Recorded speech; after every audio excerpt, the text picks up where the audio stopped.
It's a joke designed to make sure that you know that they understand white privilege and that's a problem, and that like other people don't, but they're not that. That's the whole joke. It's insane. Yeah. It's fucking insanity. Well, that's just hack. That's all it is. It is. It's like so it works for some people, but it is hack. So it's the 50-year-old guy at the Comedy Zone or the Comedy Cabaret being like, "I have Mexican neighbors. They're outside dancing, drinking Coronas," and everyone's like, "Ah." They're going to be that dude at the Comedy Zone being like, "Oh my god." Yeah. Of course. It's crazy. Meanwhile, dude, we'll just be ascending to heights unimaginable. We'll be sitting at this fucking poker table. I'll definitely be like, fucking, probably you know what sucks? Not good enough to stay in Philly. We'll be in like fucking Scranton. We'll be in Syracuse. I'll still be with Caitlin commuting. We'll be in Syracuse. Like, you know, I heard it's pretty cheap up here. Do you see that new movie? It's fucking dumb. Oh, speaking of hack. Hey, what's up, hon? Before we get started, if you're interested in the medieval era, can you hear me? What's up, bro? Like the horse's store. There's a sword and some shirts that all take inspiration from medieval design. Check it out at horses.land, and I hope you enjoy this video. Steal from the rich and give to the poor is known as the binding philosophy of Robin Hood. For centuries, the stories of this vigilante justice have persisted in one way or the other. On a narrative storytelling level, the implications of the Robin Hood philosophy are pretty obvious. This fucking factory game. Just trying to figure out how to get the assembly line working, you know? Even when I'm off, I'm working, bro. Robin Hood will plunder from the wealthy and then donate those stolen goods to people in need. But the phrase has much more complicated implications on topics like, I'm here on another planet with aliens.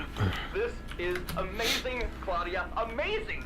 I can't get over it. The crash at Roswell, the lights over Lubbock, the sightings in Washington, D.C., all the way back to ancient times, Jerusalem and Rome. It was them. The pyramids, Stonehenge, Atlantis. Atlantis is real, by the way. It was all they're doing. True. It must have been. Look at this technology. Working overtime, bro. To move those massive stones. If only Claudia was here to see this.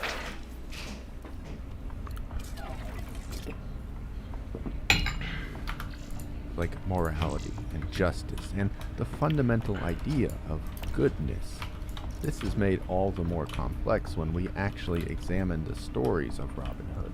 Does he in fact steal from the rich to give to the poor? What cultural conditions led to this as an ideal? Was Robin Hood a real person? We will get to all of these questions, of course, but first, let's examine the philosophy of Robin Hood. I need to find a Valentine's gift fast. I just don't know what to do. Normal isn't gonna cut it this year. I went to one. So to understand any of this, you do need some very basic knowledge of the full.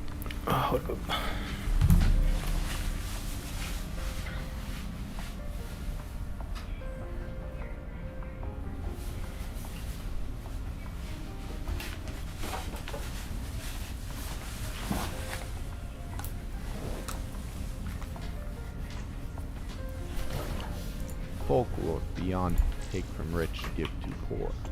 Across the Robin Hood canon, the following is basically true. Richard the Lionhearted is a just, respectable king as he rules over the lands, but he has left, first on a crusade before being held captive. In Richard's absence, his brother, John, usurps the throne. John constructs a system that unjustly enriches himself and his associates. This is the philosophical setting of Robin Hood's adventures, an unfair system that punishes the weak and rewards the corrupt. In this paper, Professor Jeppe von Platz examines the justice implications of Robin Hood's tales. Distributive justice is a concept that deals with how costs and rewards are shared or not by any given community. If two bakers each make one layer of a two-layer cake, then sell that cake, they may likely split the profit 50-50. But what if one layer is much better than the other? Or if one baker found the person to buy the cake, or any number of other variables? Should the benefits then be split equally between the two bakers? The sorting out of these issues falls under distributive justice. In this paper, von Platz points out that despite it being easy to think Robin Hood exists in a land of distributive justice, he really does not. Instead, he exists and functions adjacently to this concept. Robin Hood is actually engaged in corrective justice. That is, correcting a flawed outcome rather than dealing with the system itself. Robin Hood does not seek to correct individual wrongs, exact reparations for past injustices, or consciously resist a given regime. He does do these things as side effects of his main mission, but those things are not in themselves Robin Hood's goals, nor are they how he justifies his banditry. Instead, von Platz points out, Robin commits crime because it corrects the effects of a corrupt system. You see, Robin Hood believes there are actually two conversations to be had: how to fix a broken system and how to deal with the effects of that broken system. He is almost exclusively interested in the latter of these conversations. Again, Robin does not seek to change the system itself, but through his philosophy, he looks to correct its unjust effects. He essentially offers a band-aid. And the concept of a band-aid is often looked at derisively or diminutively, but band-aids are important. If you are bleeding, you need to bandage your wound. You don't want blood just spilling out everywhere. Robin Hood takes this position quite proudly, that distributive injustices are not only solved by a new system, but are themselves unjust and thus need their own fixing. Von Platz goes on to note that Robin Hood does not believe the system is entirely irrelevant. After all, he abandons his outlaw lifestyle when King Richard returns. This says that Robin believes theft, kidnapping, and even murder are unacceptable within a just system, and thus validated by the existence of an unjust system. Essentially, Robin believes two wrongs I underestimate this game, bro. make a right. I get a fucking Ultimately, though, a new Robin round Hood and is it's primarily motivated by hard the as fuck. downstream effects of that unjust system. I think I know what to do Says though. This is an interesting perspective. Today, many people can agree that globally, or just in America, power, opportunities, and wealth are not equally distributed. But there is still a huge disagreement about finding a solution. How, why, and should we even care about these inequalities? There are infinite answers. Then if we do care, how should we correct them? Again, endless possibilities. Robin Hood would argue that these disagreements are irrelevant, and that, in fact, the effects of an unjust system are in place and must be addressed independently of that system itself. Of course, Robin Hood would have his fair share of detractors, as von Platz astutely points out. People will say that inequality is the result of individual efforts and choices, luck, technology, and a whole bunch of other things. They may say that most people in medieval England or today are not poor because of past injustices or an unjust system, but because of these things, choices, luck, etc. And so taking from the rich and giving to the poor unfairly, and indeed unjustly, takes from those who were not propped up by some great injustice. Furthermore, it would also give to people who were not negatively affected and thus not now deserving of that charity. But Robin Hood would basically say, I don't care. He would argue that taking from the rich and giving to the poor still fixes the effects of past inequalities, even if it takes from people whose material conditions do not exist as a consequence of those past inequalities. As long as taking from the rich and giving to the poor fixes the effects of distributive injustice, Robin Hood believes it to be legitimate. Furthermore, Robin Hood never indicates that he believes the resources should even be distributed according to merit. Again, he is only concerned with the distributive effect, not the mechanics of distribution itself. In this way, there is something Machiavellian about the Robin Hood philosophy. Von Platz's insights are tremendously interesting, and I suggest reading this whole paper for a more comprehensive perspective on the Robin Hood philosophy. But really, all of this rests on a concept much higher than redistribution of goods, the concept of morality. And indeed, Robin Hood's philosophy has significant implications on the concept of right versus wrong.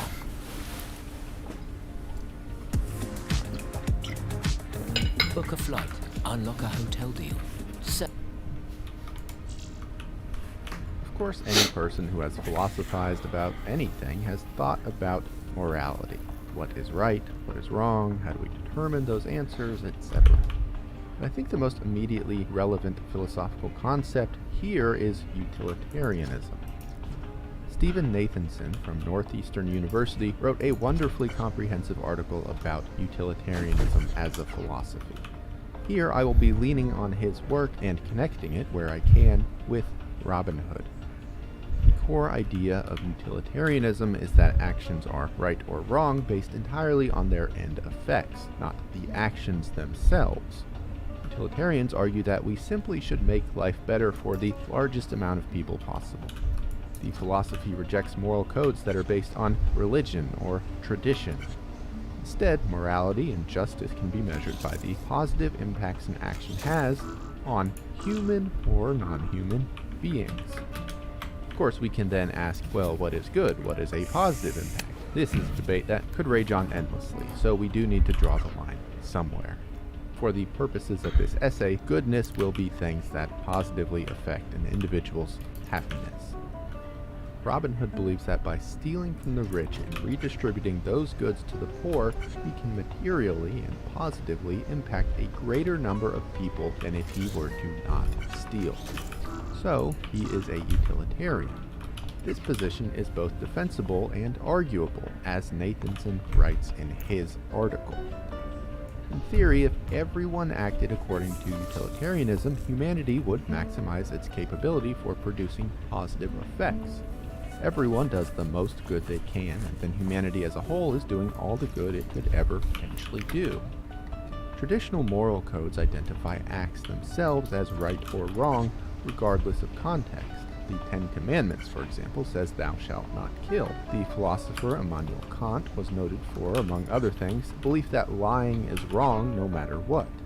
But there are many examples of killing to prevent more killing. Kant's idea leaves no room for lying to save people's lives or to prevent suffering. Utilitarianism and Robin Hood solve this issue by recognizing that the effects of a so-called immoral action are actually determined by the context of that action. Morality is generally accepted as a wildly subjective topic, but by finding an endpoint for actions and examining only the net effects, Robin Hood makes morality into something much more objective. You can determine if an act is right or wrong based entirely on its end result. By quantifying the amount of goodness an act creates, morality becomes rather simple. Unfortunately, Robin Hood's perspective is not at all bulletproof, as Nathanson points out. For one thing, Robin Hood's philosophy implies that acts we would all agree to be wrong can be permissible. Nathanson gives 3 really good examples of this. If a judge could prevent deadly riots by executing an innocent individual, utilitarians would have the judge convict and execute that innocent man. If a doctor could save 5 people from death by killing 1 healthy, innocent person and harvesting their organs, Robin Hood's utilitarianism implies that the doctor should, in fact, kill this innocent individual. If a person makes a promise to someone but could break that promise and make 2 other people very happy, utilitarianism and Robin Hood It's going rough, bro. How you doing, man? What you up to? By similar logic, we can start to find holes in Robin Hood's ideas. Shouldn't he also steal from the middle class to feed the poor? This would, in theory, create more happiness in the world, even if a small number of middle-class citizens have to be sacrificed. Robin Hood's utilitarianism, it could be argued, also erodes trust. Nathanson points out if people are bound to act based on net effects rather than actions themselves, no one is really beholden to any predictable standard of ethics.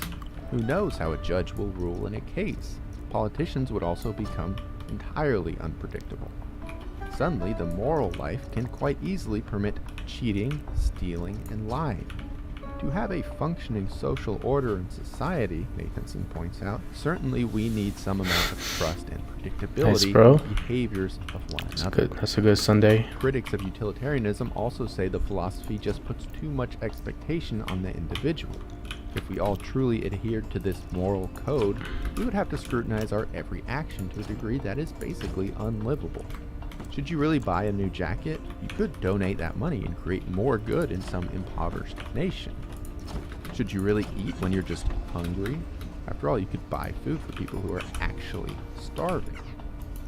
All in all, the moral implications of Robin Hood are not so cut and dry, and there are strong arguments both for and against. Even I, as someone who generally sides with Robin Hood, can recognize that no moral code, Robin's included, will ever be entirely without fault. I suppose a decision must be made then. What faults are you willing to accept? Yeah, bro. Basically, I have to get a line of 3 here and a line of 2. In different directions. On one path, we could investigate further distributive justice and But it's tricky. I don't know how to this path, split them up. unfortunately, has no real destination. 'Cause right It now- is a winding road full of great arguments and great counter arguments without I'm getting any a 3. definitive conclusions. The other path is that of Robin Hood himself. The fact is that all of this information has been taken very, very far from the context of Robin Hood and his folklore. Producing centuries of stories to steal from the rich and give to the poor is just silly. In fact, you could argue that it's incorrect. Never in the original lore does Robin Hood do this, but we'll talk about that later. By going down this path and understanding Robin Hood, the times which forged the legend, and the question of his existence as a real historical figure, we can enhance our understanding of the story's numerous philosophical implications. I could not be more excited about our latest vintage. There have been a lot of investigations into Robin Hood as a non-fictional character and the story's non-fictional aspects. For this video, I will look to the well-sourced work of Leslie Coote and Sean McGlynn. If you want an even more comprehensive version of this information, I strongly suggest reading these books. They're really great. There are very few legends with the staying power of Robin Hood. Just saying his name brings to mind a whole world and moral imperative.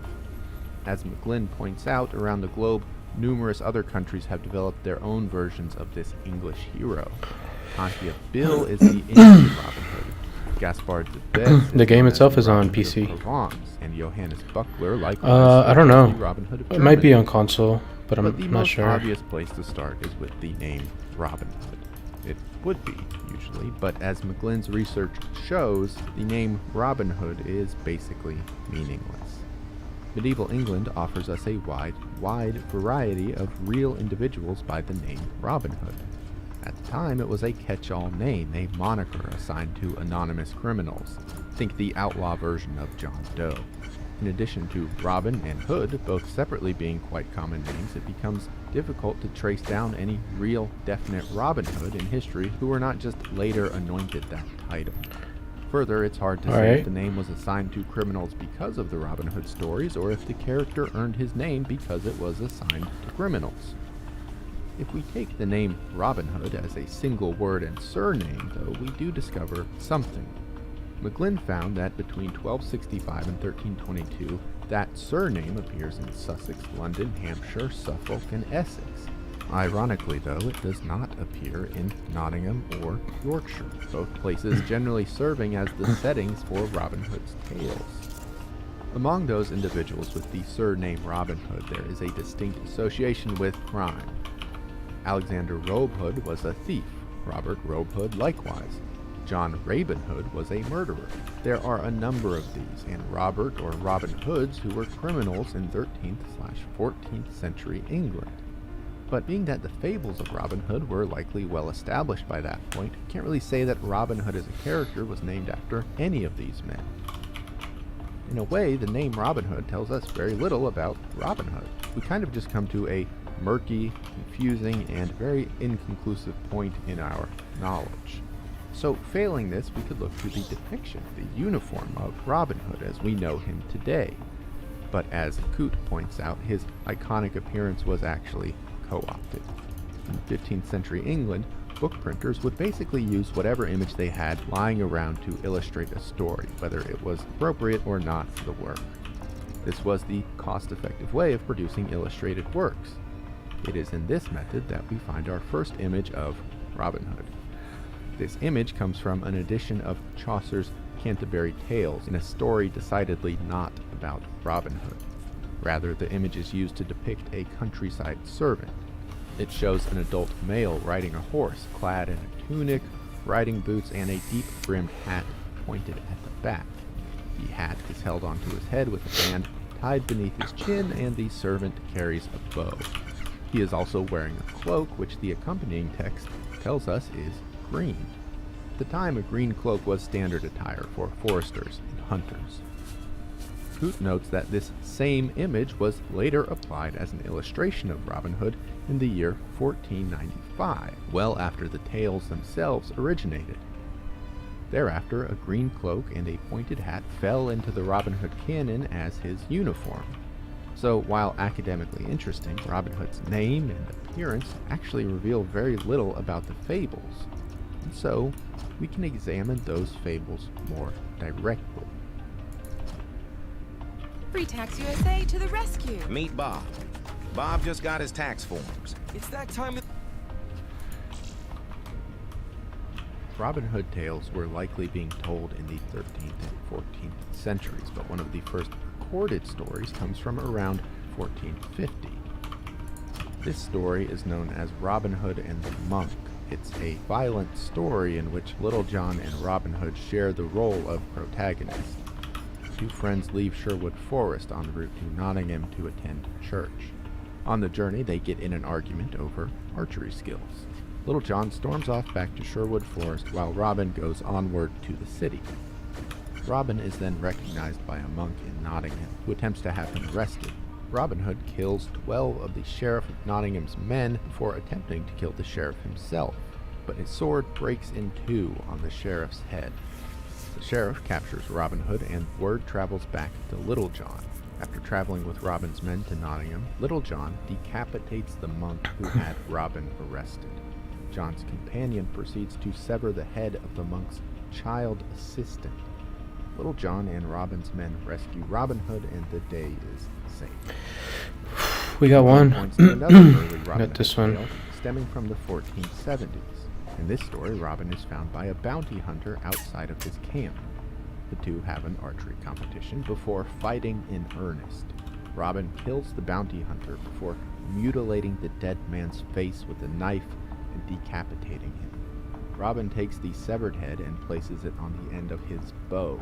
He uses this as a disguise to visit the town sheriff and collect the bounty hunter's reward for killing Robin Hood. You may notice that nowhere in these stories does Robin Hood steal from the rich and corrupt the poor. This is not as universal of a motivation for Robin as people now take it to be. Indeed, Robin doesn't ever actually do this so literally. Rather, he robs from people he sees as benefiting from the corrupt king and gives to people he deigns to be morally fit to receive the spoils, poor or otherwise. And even this occurs only on occasion. Throughout the stories, the focus is more on Robin Hood's various hijinks, fights, and miraculous escapes.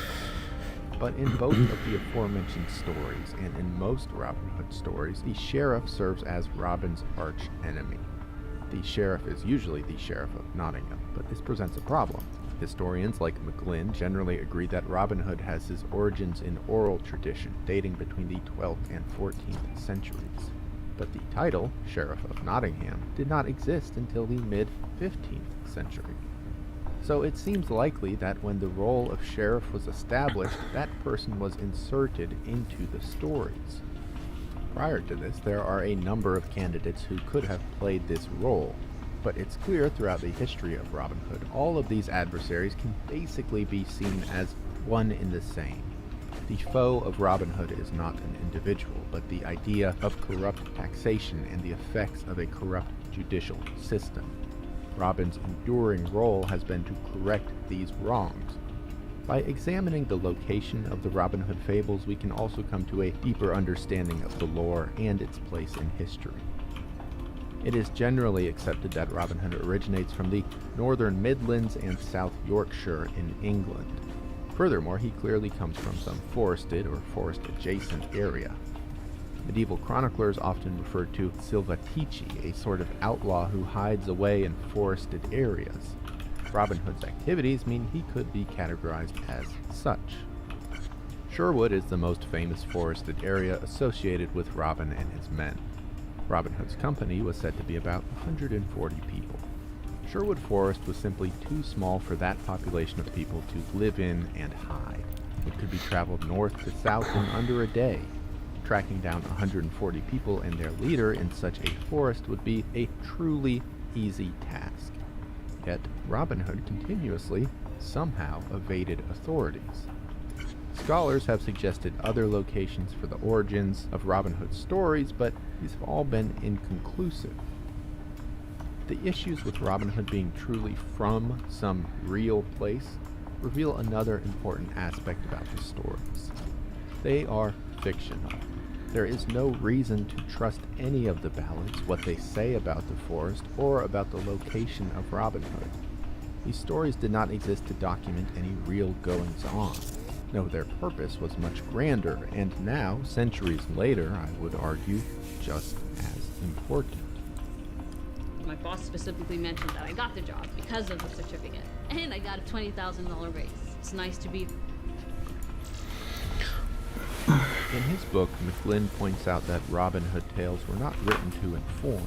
Rather, they were written primarily to entertain. While we now place great moral and philosophical weight on the folk tales of days gone by, we should not forget their primary purpose: entertainment. Medieval people were not different from us. They too needed escapist fantasies to distract from whatever harsh realities life may have offered.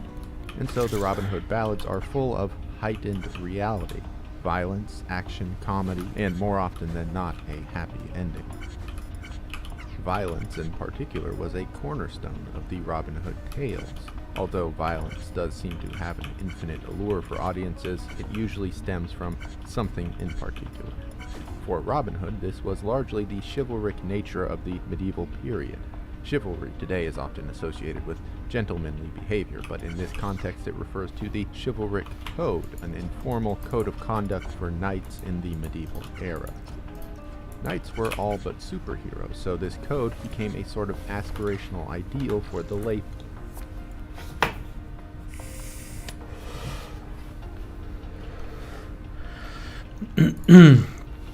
Which one?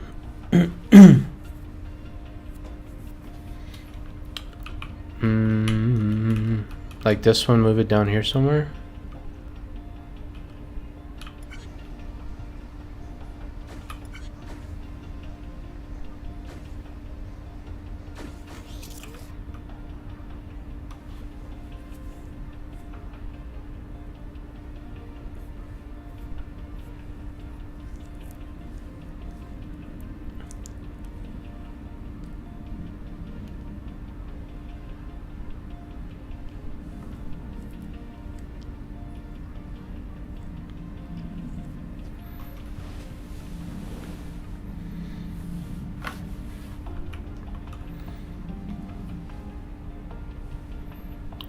Like right here.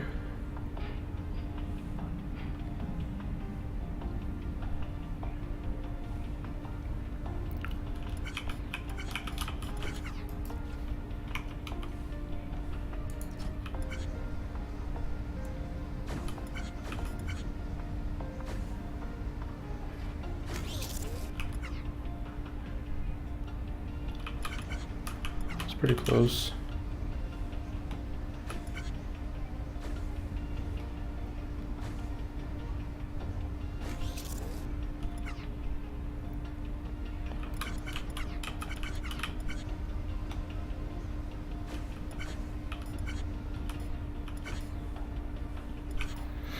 It's close.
I think I did that. This one? Or this one?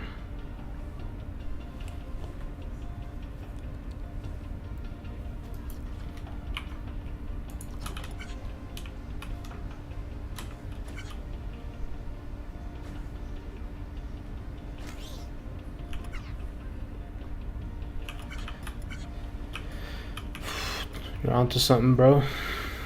It's not.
Put this thing right here.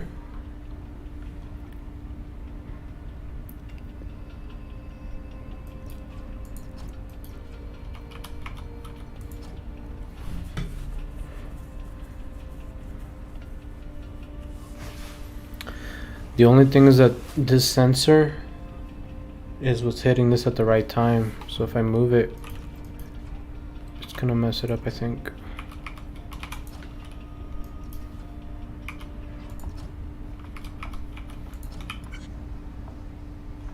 This sensor makes this one bounce, or makes them both go. Yeah, I gotta have this one at the end.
I need to find a way to get only one single block to get past this point, because if I'm combining them here as 2, then I'm gonna have 4.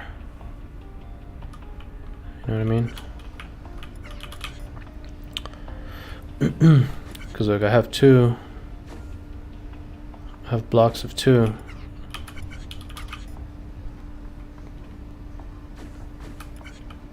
So I'm only going to be able to get 2 more connected to here, since I don't have any singles coming through.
You can't, I mean, they come out one by one, you know? So, like, I have to find a way to make one go by itself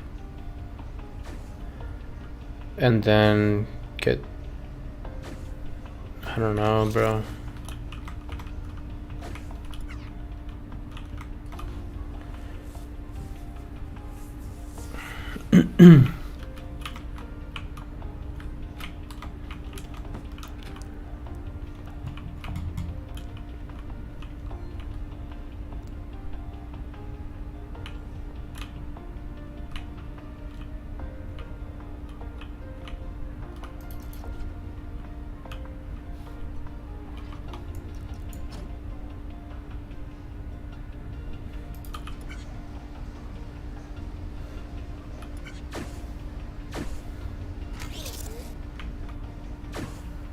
Okay.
Which ones?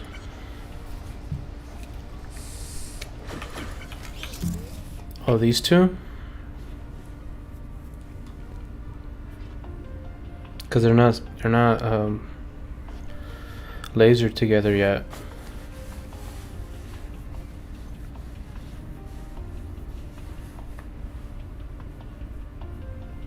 If If I laser them too soon though, then I won't end up with 3 over here, I feel like.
Oh, wait.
Yeah, bro. This manifested itself in songs and ballads, which often glorified violent triumphs. In these stories, knights would carry out these acts and sometimes die violently. I get scared to change it because themselves in then the what if I process. fuck something up? McGlynn has provided us with several fantastically gruesome examples of these stories. From the French Raoul de Cambrai, we have from front to rear he rammed his lance's point and flung him down to die in his gore. There is a work called The Knights of Narbonne, which features this passage. The heathen's hand was smitten off, his eye plucked out, and then his nose half split and sliced. There is also this from the Song of Roland. He splits the skull, he dashes out the brains. Down to the beard, he cleaves him through the face. This fascination with violence did not just exist in fiction either. There were crusades in France in the 13th century which now have a well-earned reputation for brutality. Indeed, even the clergy themselves were captivated by bloodshed. Exactly. One clergyman wrote of a military campaign that included dismemberment, And then I'm gonna forget what I did, and then I'm gonna shattered kneecaps. In these get writings, pissed. one man is thrown into boiling tar, while another is disemboweled.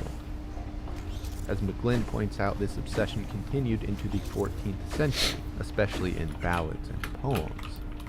The deeds of Don Pero Nino from the 1430s feature a hero who receives a crossbow bolt through his nose, which is then hammered into his face by an enemy soldier.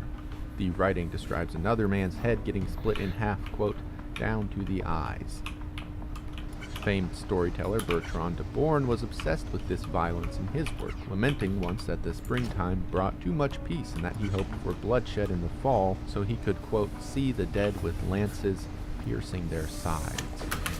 When you consider all of this, the violent nature of many Robin Hood stories seems quite appropriate. Of course, chivalry is not the same as violence, and a more comprehensive version of the chivalric code does reveal itself in the Robin Hood ballads. In his book, McGlynn notes that Robin Hood is courteous and generous. Robin Hood defends honor, or rather, acts in a way that common people would consider honorable. Like a knight, he carries and uses a sword. When he deems it appropriate, Robin is also respectful to those of higher social classes. In one tale, an actual knight even expresses utmost respect and admiration for Robin himself. Although Robin Hood himself is not motivated by a desire to change any so-called system, the revolt against an unjust system is the most pervasive theme in these stories. In the mid-15th century, McGlynn points out that populism was a major force in English politics. After being defeated in the 100 Years' War, losing Normandy and then the province of Gascony to the French, soldiers, often unpaid, were returning to England quite demoralized. Things in England weren't really great either. Then King Henry VI was falling into regular bouts of catatonic stupor, which made him entirely incapable of doing anything at all, including running the country. In this state, he could not even recognize his own family. Word got out, and there became a general perception that order had broken down, and that justice simply was not being served. Political factions morphed into armed forces as the country became increasingly unsettled by its leaders. Many of these armed militias included merchants, artisans, and tradespeople, common people, the exact people who populate and enjoyed the tales of Robin Hood. You could even consider Robin himself to be one of these commoners, as he righted the injustices around the English countryside. But Robin Hood was also a criminal. He was a poacher, a kidnapper, a murderer, and a few other things throughout his ballads. As McGlynn asks, how did the common people square this inconsistency? If they were upset that order had broken down, why would they have celebrated a criminal, even in fiction? The answer to this lies in the nature of Robin's crimes and how those crimes would have been viewed at the time. Although it certainly wasn't the main focus of the stories, Robin Hood was a poacher. He and his merry men lived in the forest, where they survived by hunting and eating deer, thus illegally thinning the herds which were property of the king. Most commoners would have seen this as a victimless crime. There was more than enough game to go around, and the king probably wouldn't even notice. As McGlynn notes, the forests were also subject to their own sets of laws, entirely separate from those governing the rest of the land. But the commoners had a problem with this. They held a sense of entitlement to the forests. It was their land where they lived, and yet the king had written his own special set of laws for it. This was a strongly held sentiment among forest-living people. As a travel photographer, I'm always looking for ways to get the most out of my money on trips, and the Expedia app makes it. In Sherwood Forest in 1276, 2 archers were arrested for poaching and detained by the king's forest official. A gang of 20 men armed with swords and bows broke into the holding facility, beat up the guards, and released the 2 poachers. Immediately thereafter, the now 22 men smashed the windows of the forest official's home. This sort of behavior was quite normal. It was generally accepted that courts would not prosecute for poaching or other forest-related crimes. Around this time, Henry VII came to power and ordered a crackdown of this lenience. Certainly, sympathies would have arisen for a Robin Hood-esque character. More than a poacher, though, Robin Hood was a murderer and a kidnapper. These crimes were significantly less acceptable than poaching. But Robin Hood-esque versions of them did exist in real life. In 1317, Louis de Beaumont was the bishop-elect of an English town called Durham. He had come into harsh criticism by the common people that he was unfit to be in the clergy. There were allegations of corruption and bribery. Furthermore, rumor began circulating that he didn't even know Latin, which was essentially the language of the church and the language of God. And so a gang of robbers kidnapped the corrupt bishop-elect and held him for ransom. The incident received continental attention, and the gang's leader was eventually arrested, drawn, hanged, disemboweled, and decapitated.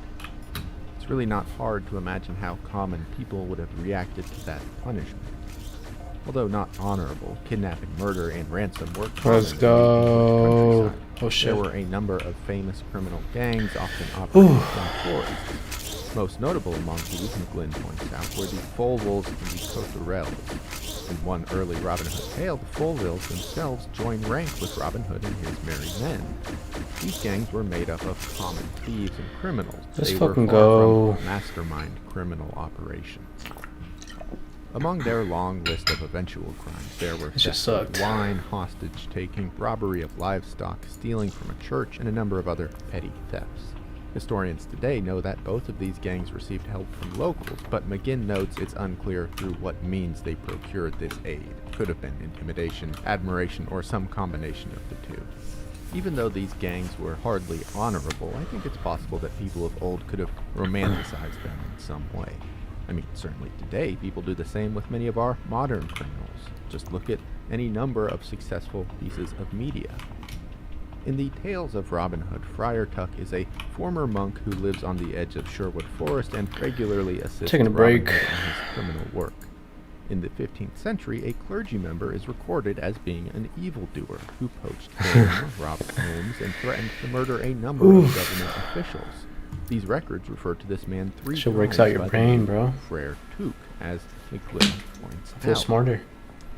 Furthermore, the idea of an evil-doing clergy member was not rare. The Folville gang that we spoke about earlier had three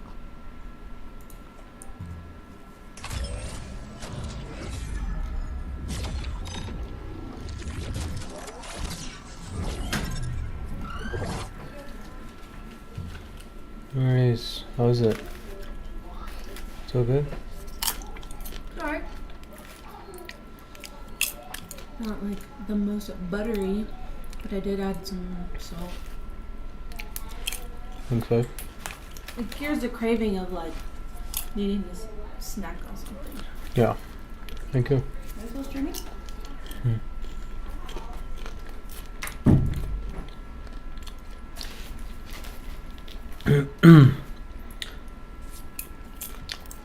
Nah, bro, I don't have FIFA.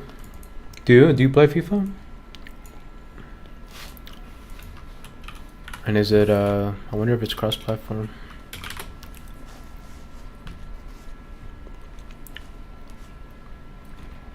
Is it the same thing? FC?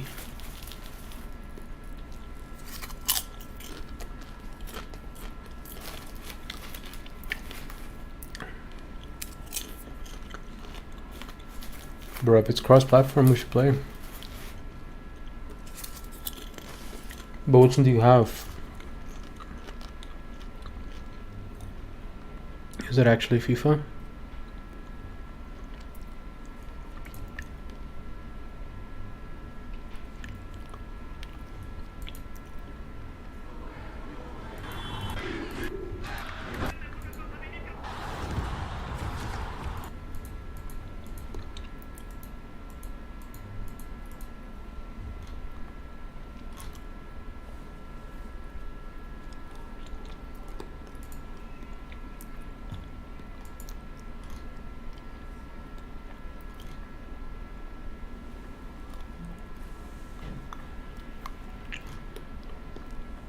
Damn, no longer available.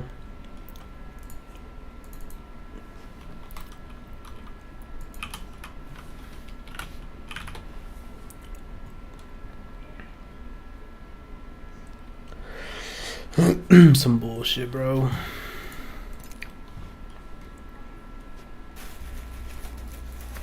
Okay.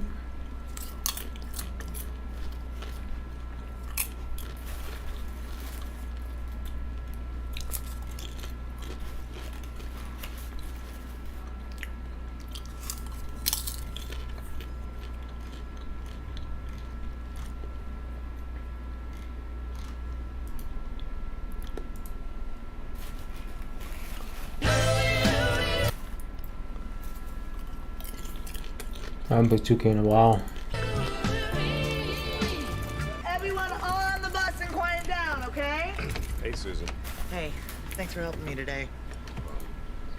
All right, kids, let's go.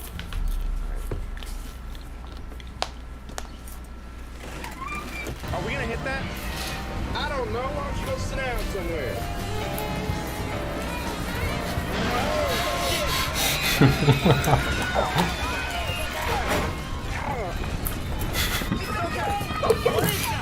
Oh man, we got a flat. I gotta pull over. Hey, where you going? Look, I live 3 blocks from here. I don't need this shit. You're not seriously leaving. Same, but on this game, bro. Get on the West Side Highway. Remember that, you red-headed nobody piece of shit. Jesus. That is... You don't need a doctor, you need a time machine. Did no one tell you that tits are meant to be on women, not men? What is that? Come on, man. It's a nightmare. Overall. What's wrong with you? What's wrong with you? You pretend you're kidding, but you really mean it. My father fought those Nazis, okay? So if you call me that again, I'm gonna punch you in the face. All right, I won't call you that. Yeah, Hitler Nazi. You do what you can to improve it, but it's not. It's in the end, there's a limit because it's school, and school sucks. Remember?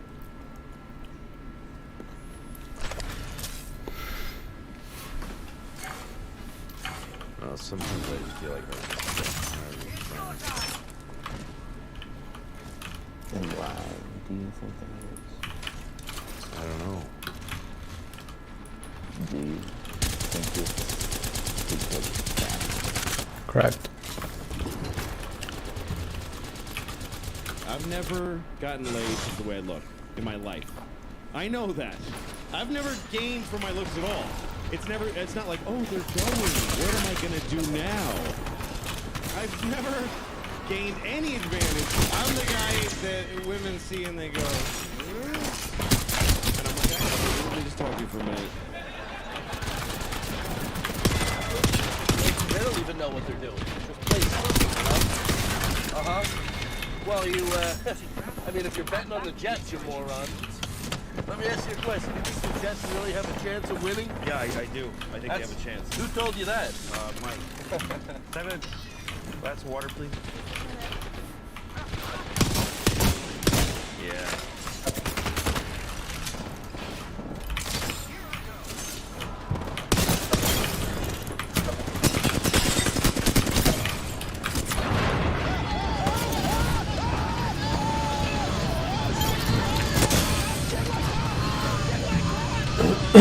Appreciate you, bro. Have a good one, man. I just think you're great. Your comedy is just so smart and funny. Thank you. That's really nice. What? You could sue me? You know who I would like to sue? Everybody that works in the hospital that you were born at. Because I would like to sue them for not responsibly pulling your head off the second. Letting you live was medical malpractice. You can't go in there. Where's my father? Your father is dead.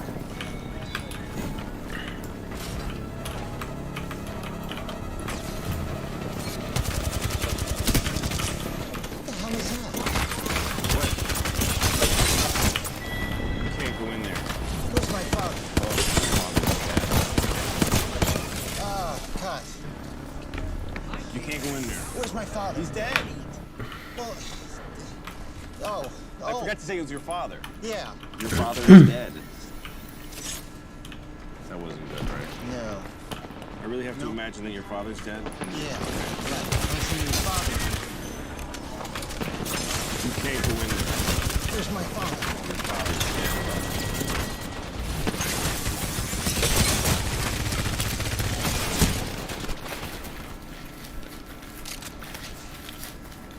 Don't move, man. The cash. Give us the cash. Help. Oh, shit. Do something. Drop it.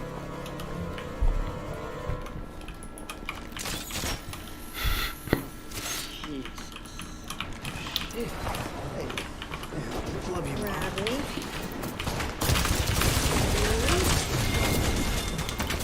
Bradley, you're pretty fat too. Is that all you boys do? Get fat and die? I don't want to have to smell that all the time. I told you I've never smoked pot.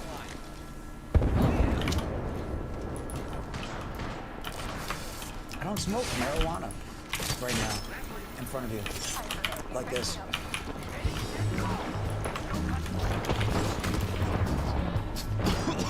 Wow.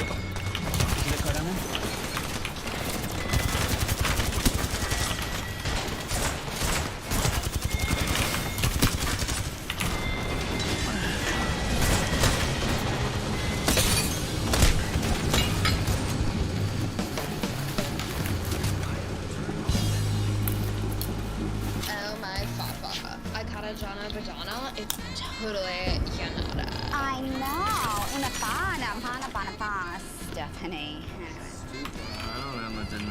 I totally got a banana. But what was how you teach him to just hit people? What was he gonna be but a stupid bully? I mean, you never gave him a chance. Screw you! Who the hell are you? Get the hell out of my house, you faggot! Tell me how to raise my kids! Don't let me your mama-loving faggot! Why would you want to talk to somebody with a drink and going, Why would you want to have that conversation?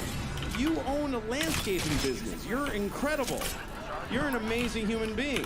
You started a landscaping business from nothing.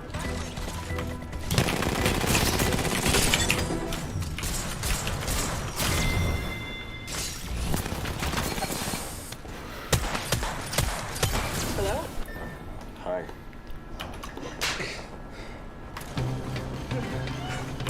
How you doing? You okay? Yeah, no. I'm okay. I'm okay. I gotta stop. I gotta stop. Come on. Hey, there's the door. Walk through. No, I gotta stop. I really gotta stop. Okay. I'm serious. Okay. 1, 2. Good. Okay, good.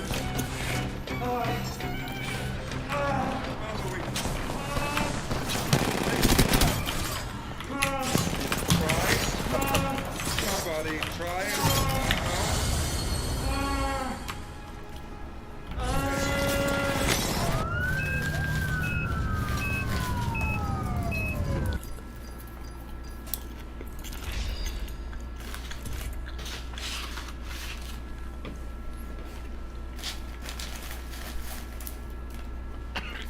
Louis, are you in hospital? It's Ben. Ben, hey, What's up, Wim? What is that? I can't understand what you're saying. Well, take that shit out of your mouth. It's not doing anything anyway. What's the matter with you? Jesus, Is there anybody left in the ocean of darkness? Is anybody left? Is there anybody left? Is there anybody left in the ocean of darkness? Is anybody left? You don't get divorced right on time. Nobody gets divorced right. Perfect. It just went bad just now. Let's stop. It's not what happened. I don't. I just wonder if maybe you want to. If we could just maybe go to dinner sometime. Just just go out. Sure. Wow, really? Yeah. Okay. Well, I'll text. I'll text you with the particular exactly the place. I'll have more data. Great. I'll see you then. Yeah, I need condoms, sexual lubricant, Vagittine, and blueberries. Lubricant L7, Vagittine L3, next to the tampons, condoms behind the counter. Ain't got no blueberries. Your girls would be very, very happy here. Even happier than they are at their mother's.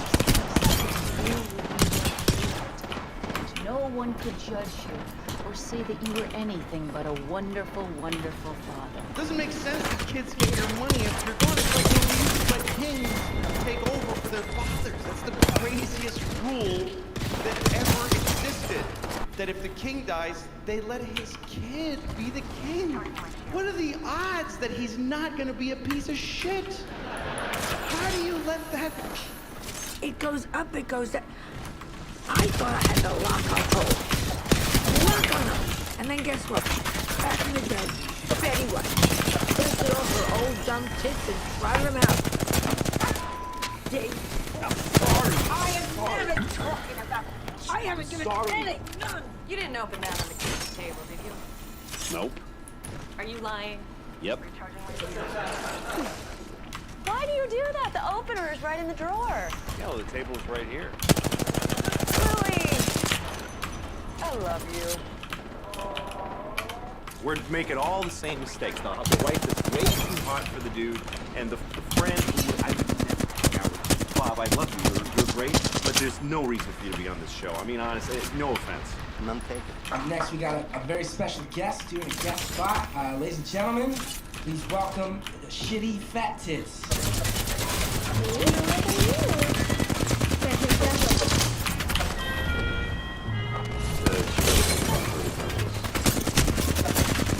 Hey, fellas, thanks for being here. Not that you have a choice, but my name's Louis C.K. I'm a comedian. Never heard it.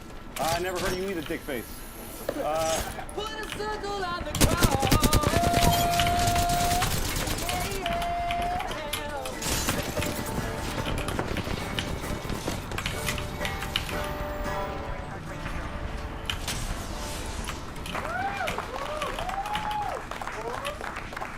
I'm very sensitive to this.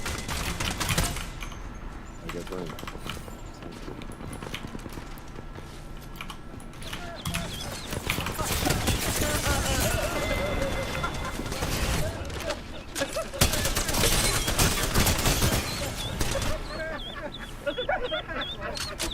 I got a mudslide on my house, and now I gotta babysit a college kid. Why do I have to do this? Jesus. Man, just take her picture with a shovel and send her home and put her on Facebook. I had an amazing experience with one of my house. Amazing. And I really helped those people. I helped them.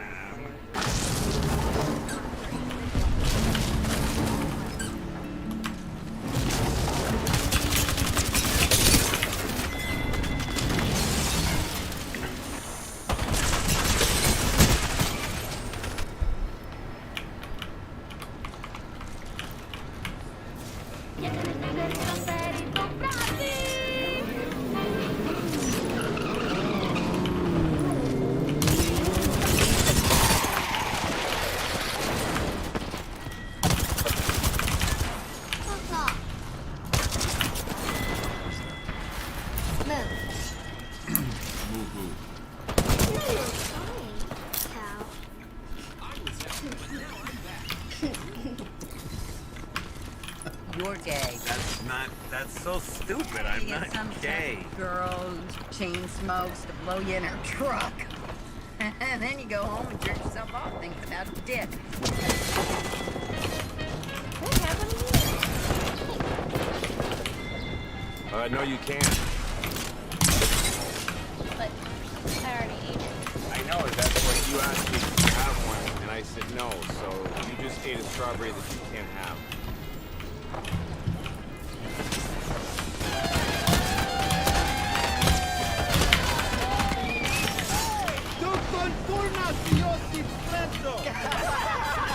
We're gonna get arrested with this. Daddy, are you gonna have a girlfriend? Yeah. When are you gonna have a girlfriend? Mom, there's no girlfriend. She makes me feel bad about myself, and I have been trying to be like assertive. Ellen, what?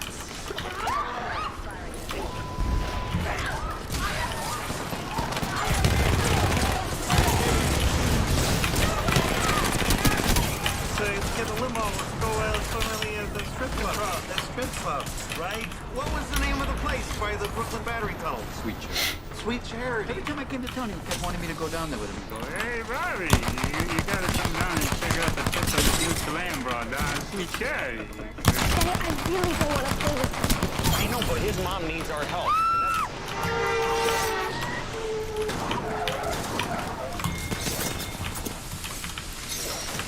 Holy shit, run!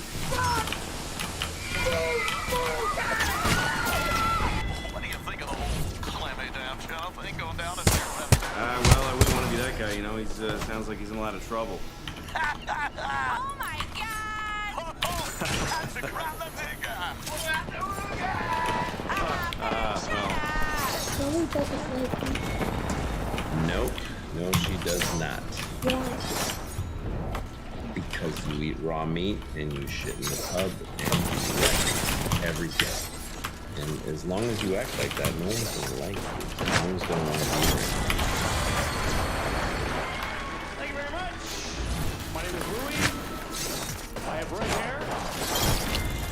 means I can't go to the beach because I don't really tan. I just kind of burst into flames.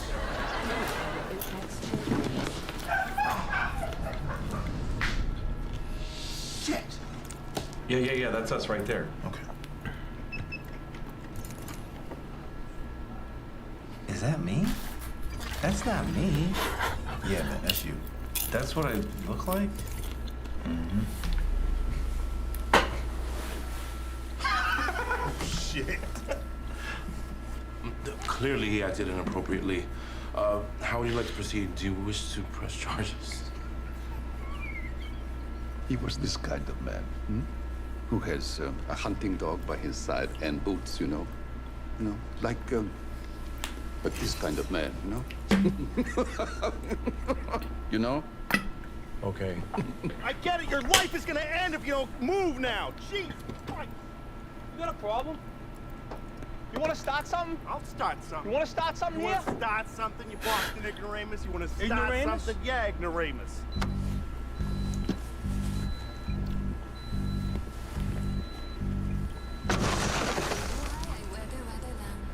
What's the point of the sign if you don't... What if you're... This is the opposite of what it says. You understand that? Just don't ever clean it here ever again. I don't know. Okay, relax. Let's talk about this. Talk about what? Body, face, beard, hair, clothes, you. Let's talk about it. Okay. What do I do? You gonna fight him? You gonna fight him?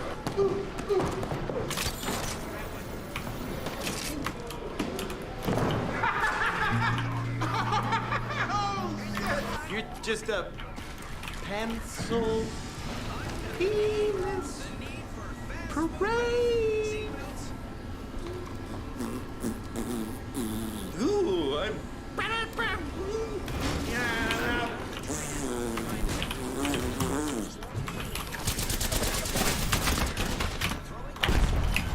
You just bought yourself another...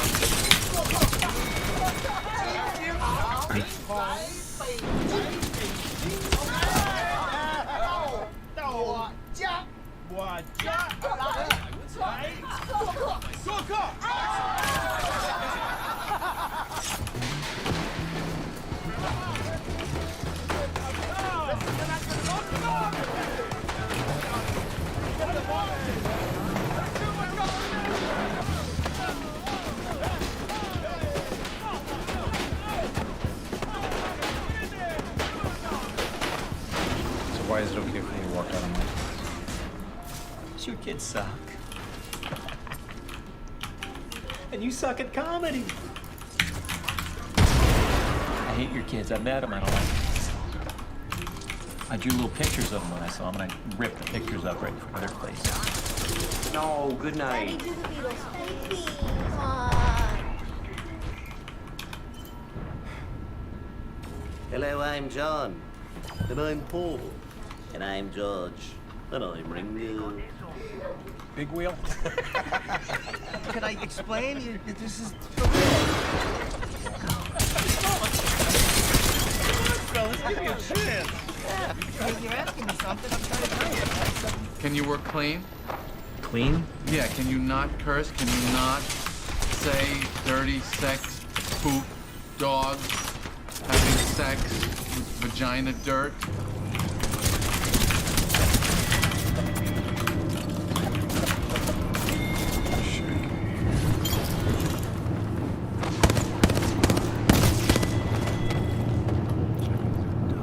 You're...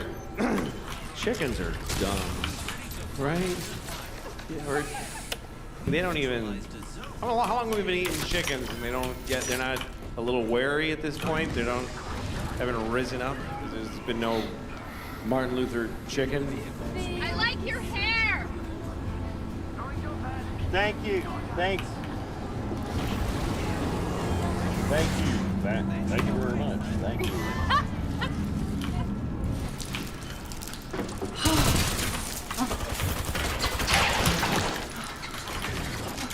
We need to lose some weight. Don't look at me like that. We need to lose some weight. Oh, yeah, I know. Well, you want to try? Yeah, I do. I called the fire department! They're sending someone over!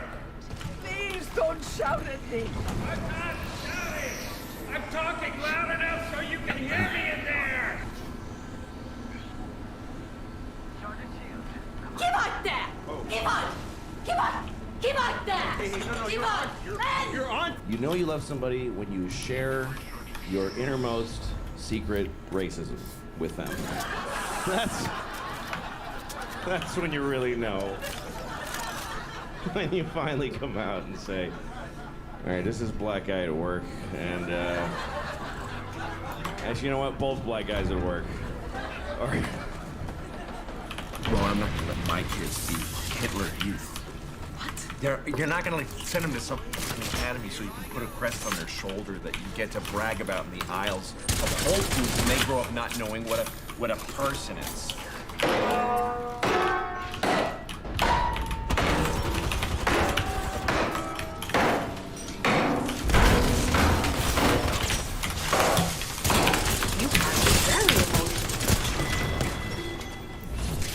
Janet, on your end, is very practical and less guided by her feelings.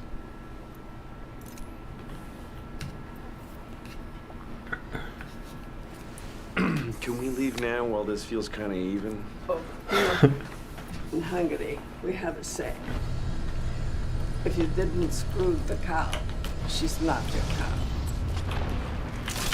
I'm not sure that's how that goes. Yeah. Shut up! You don't even know about it! Oh, wow, no! Okay, what? Shut up! Thank you. I don't give a shit who he is. He stole from us and now he's out there working. That's not gonna fly. That's what I said. I'm not tolerating it. So what are you gonna do? He's fucking dead. That's what I'm doing. You wanna go that way? Yeah, I wanna go that way. Shut up, shut up. Jesus.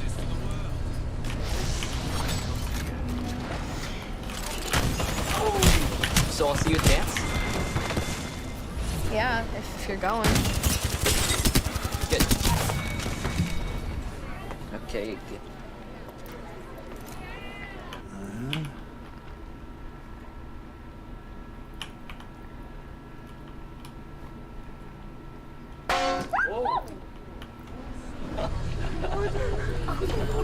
Hey. What?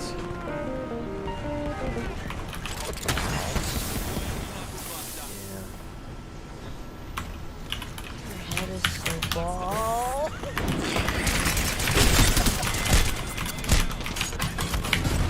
How is your ex-wife black? What, I can't marry a black woman? You can marry a green elephant.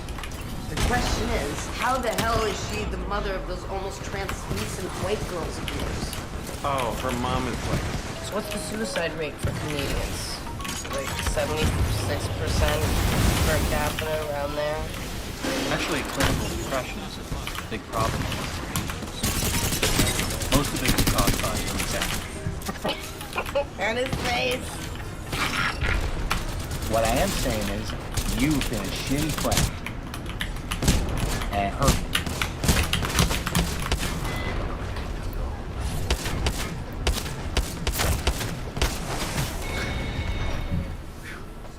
Why don't you two get a room already?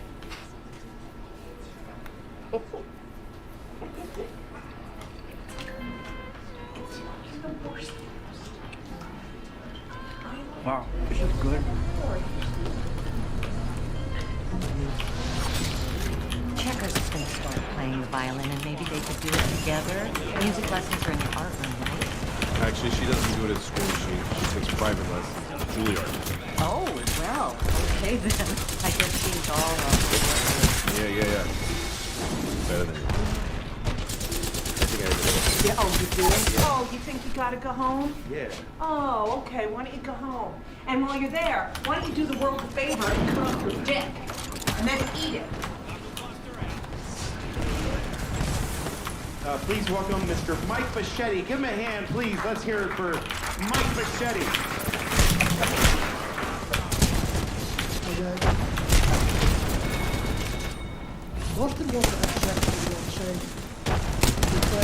Well, there's no point in going if you're gonna be like that about it. Okay. Okay, how about this? Gee, mister, can we go please see the French black and white movie about divorce, can we? Huh?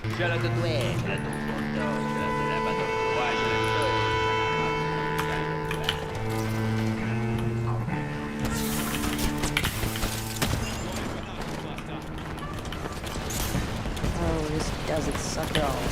Hey, don't you want to go over there and lick them and schmutz all over them and just be like,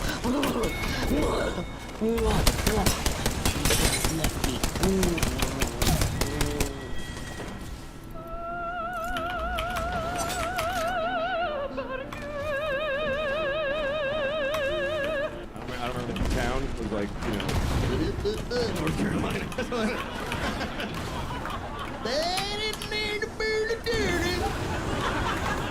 North Carolina.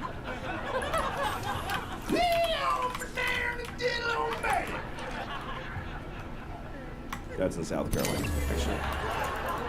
I used to urinate in my bed. My mother would beat me for urinating in my bed. Then I urinated in it more. I am interested in them.